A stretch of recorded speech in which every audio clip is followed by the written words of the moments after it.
planta de tratamiento en Cordovita, a unos 7 kilómetros más o menos, unos 5 kilómetros del casco urbano de Ciénaga.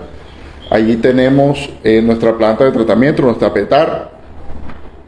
Operadores capta el agua del río Córdoba, tiene un proceso químico para potabilizarla y luego la manda por la tubería de 900. Esa tubería, recordemos que se rompió por allá en el mes de marzo, febrero, si mal no estoy, y la distribuye a todo el municipio, y por último la distribuye al municipio de Pueblo Viejo, a quienes operadores de servicio de la sierra le vende agua en bloque, que llaman. Cada vez que se presentan estas turbiedades, cada vez que hay una turbiedad de este tipo, operadores le toca suspender el servicio de tratamiento de agua, cierra sus compuertas y por obvias razones no envía más agua por esa tubería de 900. Esto hace que se despresurice toda la tubería del municipio, toda la tubería principal y por supuesto esas tuberías adyacentes que conducen el agua a cada uno de nuestros barrios y por supuesto también a cada una de nuestras casas. Cada vez que hay una despresurización, el agua pierde fuerza. El agua pierde fuerza y lo que se ha venido haciendo como plan de contingencia es que a través de las diferentes válvulas se ha direccionado el agua a diferentes barrios del municipio. También en ese plan de contingencia, de acuerdo a lo que informó operadores en una petición o una respuesta a una petición que presentamos nosotros desde la personería, nos ha dicho, estamos haciendo purgas. ¿Qué son las purgas? Llegar a los diferentes sectores donde de pronto hay un hidrante, abrir el hidrante y dejar que corra el agua unos cuantos minutos para sacar el aire que tiene la tubería, porque este aire hace que el agua no llegue a las casas con la presión que debería llegar. A su vez, cada vez que la tubería se queda sin agua y se seca por completo el tubo, cuando otra vez coge agua, comienza a llegar esa agua, lo que nosotros llamamos esa agua mona. Esa agua mona porque comienza en el tubo, por más que sea, quedan sedimentos y cada vez que llega el agua, comienza a empujar el sedimento para nuestras casas. Quisiera, no sé si me lo permiten, de pronto explicar acá con el mapa del municipio. El agua de Ciénaga viene acá de Cordovita y baja por la tubería de 900, por toda la calle 18, pasando por el barrio El Faro, Girasoles, Nueva Floresta, sigue derecho hasta Pueblo Viejo. Hasta Pueblo Viejo. Este es el recorrido más o menos que hace la tubería principal. Este es el recorrido que hace la tubería principal de nuestra tubería, de nuestro acueducto. Obviamente, los barrios que se han visto poco afectados con lo que viene sucediendo son los barrios que están más cerca de la tubería principal. Por ejemplo, si hablamos de acá, del sector del Poblado, del Porvenir, de la Floresta, aquí tenemos Minuto de Dios, tenemos La Guajira, tenemos Bellavista, Ciudad Bolívar. Esos barrios, como obviamente tienen la tubería principal que pasa por ahí, el agua es constante en sus casas. Pero a medida que nos alejamos de esa tubería principal y comenzamos a ir a la periferia del municipio, tanto la que da con el Mar Caribe como la que da con la laguna, comienza a empezar la crisis. El barrio La Alborada, Villa Estadio, Milagrosa, Elisa Celedón, Nelson Pérez, todos estos barrios que están aquí al pie de la Ciénaga, algunos, como están tan alejados de la tubería principal, no les alcanza a llegar el agua, precisamente por ese fenómeno de despresurización que tiene la tubería. Cuando el agua quiere volver a llegar a estos barrios, otra vez operadores acá en la Boca Toma cierran las válvulas porque nuevamente se presenta la turbiedad. Lo mismo pasa en los barrios que están pegados al Mar Caribe. Tenemos Nancy Polo, Costa Verde. Ayer, de hecho, estuvimos con la Secretaria de Infraestructura en Barrio Abajo, en Brisas del Mar. Todos estos barrios son los más afectados. Nosotros podemos ir allá y encontrar casas que tienen 3, 4, 5 días a las que no le llega el agua. Y que si le llega, si acaso le llega en la madrugada y acompañados de una motobomba o de una turbina. Entonces, la pregunta que viene es, ¿por qué está sucediendo esta turbidez del agua?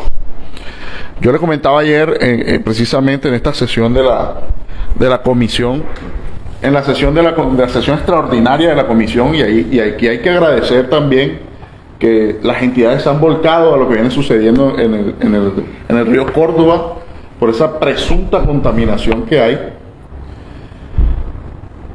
Y estaba en su momento la Procuraduría Regional, la Procuraduría Provincial, las dos Contralorías que tienen incidencia en Ciénaga, e incluso estuvo también la Distrital, porque no olvidemos que el río Córdoba también tiene jurisdicción en Santa Marta. El director del Corpamac estuvo ahí, el Ejército, el alcalde municipal, la Secretaria de Infraestructura, directivos de operadores. Bueno, lastimosamente el gobernador no pudo asistir, pero sí nos hubiese gustado que estuviera ahí. Lamentamos que no hubiese estado ahí, porque su figura ahí es importantísima. Entonces, decía yo, ¿cuáles son las causas de esta turbidez atípica en el río Córdoba? Se están manejando hasta el momento 4 hipótesis, y esto lo digo con toda la seriedad del caso, con toda la responsabilidad que me atañe como Ministerio Público, porque es necesario que la comunidad esté informada. La comunidad tiene que saber qué es lo que está pasando con sus aguas, qué es lo que está pasando con su río Córdoba, por qué estos barrios periféricos están quedando sin agua y por qué probablemente, en caso de que esto se agrave, muchos otros barrios van a quedar también sin agua. Y yo sé que hay muchos privilegiados a los que hoy tienen agua en sus casas, les llega agua todos los días, e incluso tienen grandes albercas subterráneas donde almacenan el preciado líquido. Pero a mí me toca hablar por los no privilegiados. A mí me toca hablar por los que me escriben todos los días y me dicen: no tenemos agua, ayúdanos con un carro tanque. A mí me toca hablar por los que no han tenido, insisto, el privilegio de pronto de tener una vivienda mejor ubicada, con mejores locaciones. Me toca hablar por ellos porque ellos también tienen derecho. Ellos también, no olvidemos que que el agua es un derecho fundamental, y existe incluso un mínimo vital de agua que se debe asegurar. Entonces, existen 4 hipótesis, como se los venía diciendo. Algunos, ya muchos comentan de ellas. La primera de ellas es la que han vociferado los campesinos del sector estos últimos días. Ellos manifiestan que en la quebrada Aguas Blancas de la vereda Alto Córdoba hay un cerro que se está desmoronando por completo, y esto está causando estas turbidez atípicas. Otra es la hipótesis que manejan los indígenas.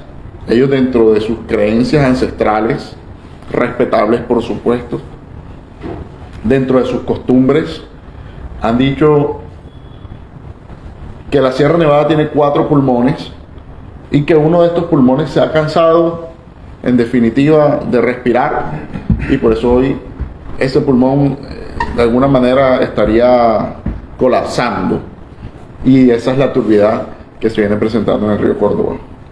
Hay otras 2 hipótesis ligadas a hechos delictivos, ligadas a grupos al margen de la ley. Ayer nos decía el Ejército que en ese sector hay presencia del GAO Clan del Golfo y del GDO Conquistadores de la Sierra.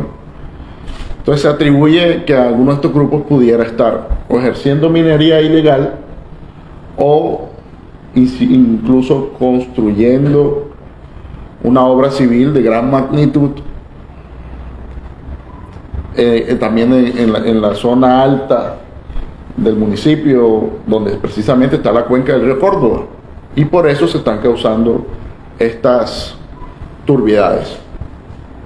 En lo que tiene que ver con las dos primeras hipótesis, tanto de los campesinos como lo establecido por los indígenas, ya se ha puesto en conocimiento de la Unidad de Gestión de Riesgos a nivel nacional, porque no sería nada fácil mitigar o buscarle una solución a un problema de tal magnitud si no contamos con el gobierno nacional.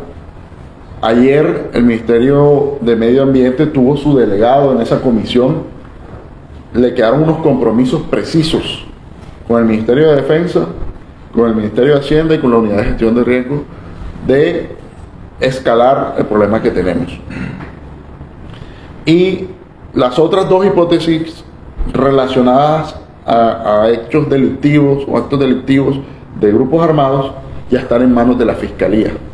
Quiero decir que se sugirió en su momento, hace más de un mes, que operadores de Servicio de la Sierra presentaran la denuncia respectiva ante la Fiscalía para que la Fiscalía pudiera tener o pudiera accionar todo su aparato investigativo para ellos poder, digamos, conseguir las pruebas y hacer la investigación penal del caso.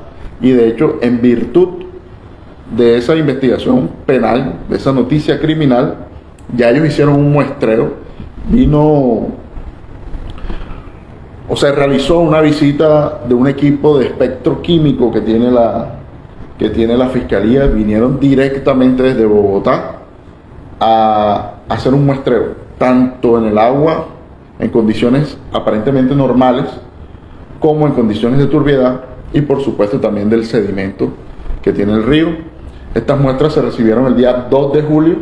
Estamos esperando que el laboratorio certificado por la Fiscalía nos diga qué encontró. A su vez, dentro del informe que entregó Operadores del Servicio de la Sierra el día de ayer, nos informó que también habían hecho un muestreo, obviamente no de la misma capacidad que hace la Fiscalía, que tiene una cantidad de peritos en temas ambientales, pero sí lo hizo también y con la sorpresa de encontrarnos altos niveles de hierro y altos niveles de sulfato. Voy a aclarar algo, es que este muestreo se hace en el agua cruda, porque tampoco es cierto lo que están diciendo algunos líderes de manera irresponsable, que operadores están mandando agua contaminada al municipio. No, se está mandando agua potabilizada, y hemos insistido, y hacían ellos incluso de manera oficiosa, cada vez que se presentan las turbiedades cierran y suspenden el servicio de potabilización y cierran la llave hacia la tubería de Ciénaga, porque no podemos cometer la irresponsabilidad de enviarles a 130.000, 140.000 habitantes que tiene el municipio agua contaminada. De manera que esos líderes que andan por ahí, incluso escuché una locura esta mañana, un líder diciendo que estaban mandando agua con cianuro. Por Dios, ¿en qué cabeza cabe eso? Estuviéramos muertos todos. Eso no está sucediendo, y se viene haciendo un muestreo también del agua que sale ya potabilizada de la planta de tratamiento, encontrándose un agua, por supuesto, potable, sino que en la medida en que recorre toda la tubería, que está llena de sedimento, que se quedó sin agua como 4 o 6 horas, encuentra barro, y por eso sale el agua mona en nuestra casa, y encuentra también de pronto ese olor característico de cuando se abomba la tubería. Quería hacer esta aclaración primero que todo, porque no es cierto, y repito, no es cierto que se esté enviando agua contaminada a nuestros hogares en Ciénaga. El agua que está saliendo completamente potabilizada. Eso es el informe. Así es, Mona. Ese proceso de que nosotros llamamos Mona va sucediendo ya después que sale de la planta. Hay que revisar bien también cómo tenemos nuestros tanques, los que tienen tanques, cómo tenemos la tubería que va hacia nuestra casa, y también, de hecho, Operadores ha hecho varios ejercicios para buscar obstrucciones en diferentes sectores, sobre todo en los sectores periféricos que ya les expliqué, encontrando siempre sedimento, porque por más que sea la tubería, tenemos tubería de años que tiene, también hay que decirlo, responsabilidad de operadores, que hace mucho tiempo que no invierte en el cambio o en el mantenimiento de ellas, ¿no? Pero tengan la certeza de que de acuerdo a los informes que se nos han entregado, se ha constatado que el agua que se está enviando a los diferentes hogares de los cienagueros es de carácter potable. Entonces se desmiente el tema de que habla de muchos líderes que usted pronunciaba antes de estas preguntas, el tema del químico, se me escapa el nombre que usted mencionó, que usted lo desmiente oficialmente. Completamente. Imagínate, tú sabes que el cianuro es un veneno. Si nosotros hoy estuviéramos consumiendo cianuro, no estuviéramos aquí hablando.